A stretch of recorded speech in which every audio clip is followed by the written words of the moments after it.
96.5 The Fox, Bismarck, Mandan's classic rock station with free beer, hot wings every weekday morning, and the show coming up very, very quickly, Tuesday, June 21st. The Bismarck Event Center, Boston's 40th anniversary tour is rolling into town. Nice enough to join me on the phone today, Gary Pihl from Boston. Gary, how are you? Hey, real good, Matt. Glad to be here. Now, Gary, this year, the band, as I mentioned, is out celebrating the 40th anniversary of the debut album, one of the biggest selling albums of all time. There are very few bands out there that will even have the chance to celebrate the 10th anniversary of their debut album.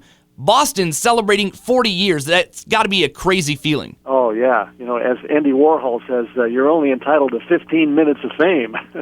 So 40 years is quite something, and that really goes to show how great those first songs were, and that's Tom's genius, Tom Scholz, of course. Now, while you weren't a part of the recording of that first album, you actually were involved with Boston way before you actually joined the band. You were touring with Sammy Hagar, and then the gig with Boston kind of happened. That's right. In 77, I joined Sammy's band, and Sammy's manager knew Boston's manager, and we got to open up the end of Boston's first tour, and they liked us, we liked them, and they said, hey, you guys should open our entire second tour, and that's just what we did, 78 through 79. And then in 85, when Sammy left his own band to join Van Halen, Tom Scholz from Boston called me and said, hey, I heard you're out of a gig. Why don't you come back here and help me finish the Third Stage album? And I've been here ever since. Now, you have to assume that having the chance to spend so much time out on the road with Boston kind of gave you a leg up on other guitarists who may have had the opportunity to join the band. Absolutely. There's so many great guitar players out there that play way better than me.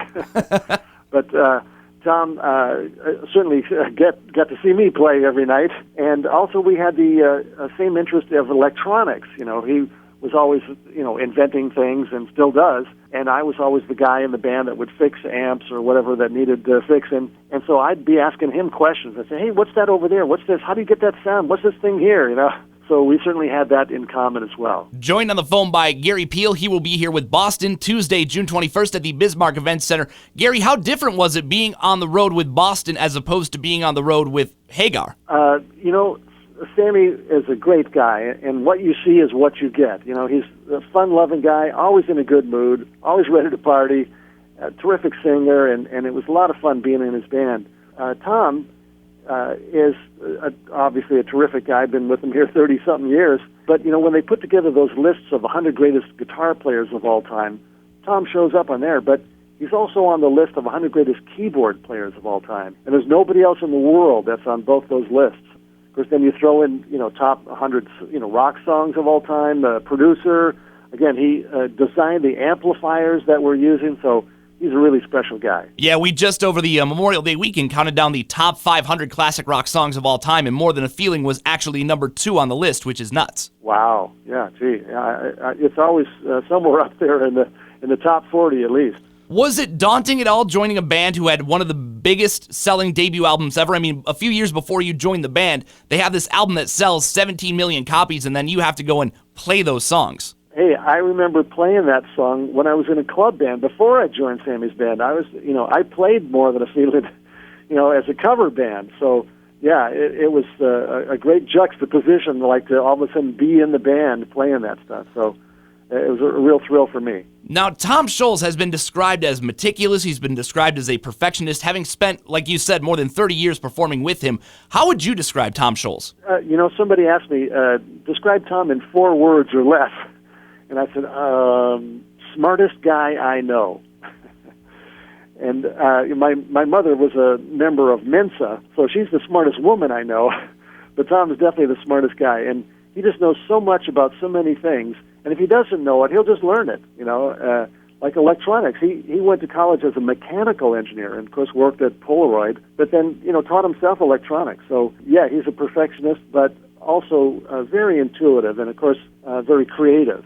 So it's been a real education for me to be with him all this time. And again, I'm still learning from the guy. Joined on the phone by Gary Pihl from Boston. He will be here Tuesday, June 21st. Special guest Eddie Money on the show as well. Now, Gary, 40 years later, the songs on that debut album, they still resonate with people. Why do you think that is, that this album is still such a big deal to so many people out there? If I knew the secret to that, I'd bottle that and sell it. But, yeah, you never know. When you write a song, how You're exactly right. How will it resonate with people? What will this mean to somebody else? But gosh, so many of those songs on that first album were just the right thing at the right time that people really took to it, and as they say, became the soundtrack of their lives. And we've met a lot of Amandas over the years. that was one of the song titles, of course, from the third album. That people loved that song so much they named their kid that. So yeah, that's happening. So yeah, I'm not sure why, except that it really hit home with a lot of people. Strangely enough, my sister was born in 1986. Her name is Amanda. There you go. That's when that record came out. Exactly. Now, after all these years, you've been with Boston for 30-plus years. You do your own thing as well. Is it still fun getting up on stage performing these songs that you kind of perform over and over again? Absolutely, and people ask us that as well. If I had to sit in my living room and play the songs, maybe not as much fun. But you stand up on stage and look out in the audience and people are smiling and singing along. And I'll tell you, I still get choked up, when that happens. So it's really a thrill every night. Now let's talk about the show, June 21st at the Bismarck Event Center. How much of that show centers around the 40th anniversary of the debut album? We will certainly be playing a lot of those songs, but also some deep cuts, some songs that we haven't played for a while or that we don't play very often from some of the other albums, and even a song from our newest album, Life, Love, and Hope, that just came out a couple of years ago. And I know that the 40th anniversary tour has been underway now for a little bit. How have the audience reacted to the shows? It's been terrific. Yeah, we've had sold-out shows, and again, everybody is just so happy to be there. It's a really transcendent experience. And there's nothing like a live show. I know that because I enjoy going to concerts to see my favorite bands. And there's something about it, about seeing the stuff actually happen in person and being a part of it. And again, singing along, and being a part of that show, that's so special. Joined on the phone by Gary Pihl. Boston will be here on Tuesday, June 21st, 40th anniversary tour of their debut album. Gary, what do you guys have planned after the 40th anniversary tour? I realize you're playing something like 50 shows in 100 days or something like that. You're very busy with this, but what is the plan for after this tour? They're talking about taking it overseas, and we're not exactly sure where that may be, but we're looking forward to that. We've been to Japan before, and before I was in the band, Boston went to Europe, and so I'm looking forward to going anywhere and meeting some new folks and meeting some new fans across the world. And one thing that people may not know about you is outside of your work with Boston, you also have kind of some side project stuff that you do, actually charity shows around the holidays. That's right. Myself and some other guys from other famous bands get together in November, December, and we call ourselves December People, and we put together traditional holiday songs, but in the styles of classic rock bands. So we'll do Santa Claus is Coming to Town as if ZZ Top were doing it, like the da-da-da-da-da, you better watch out, you better not cry. And of course the audience loves it, and it's a lot of fun to play that stuff. And we do A to Z, from AC/DC to ZZ Top, Led Zeppelin, Santana. The list goes on and on. But again, they're all traditional holiday songs, but just done in the styles of those other bands. So you can sing along with all the songs because you know them, from Christmas songs as you grew up.